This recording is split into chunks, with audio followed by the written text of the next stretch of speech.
In Florida, a woman was killed by a mechanical neck massager when her necklace became entangled with the gears.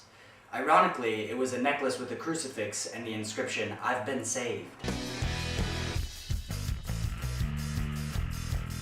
I just don't agree with it.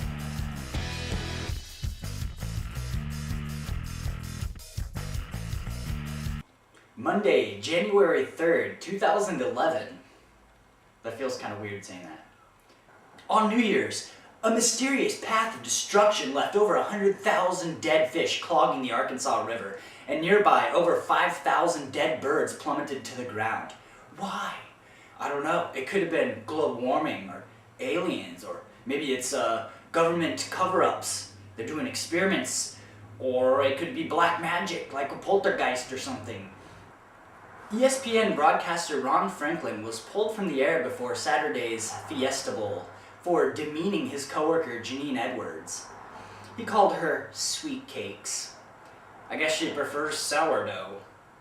And as for Franklin, he might get canned if someone doesn't rush to his side and reveal what a disgruntled pair of ovaries Janine Edwards really is.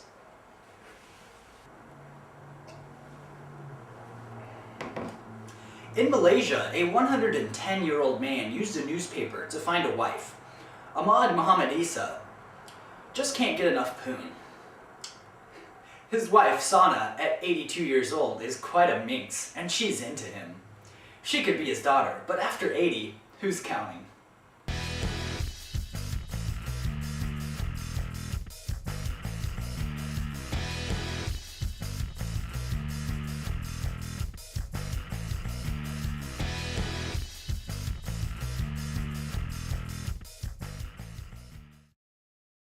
You've been buzzed.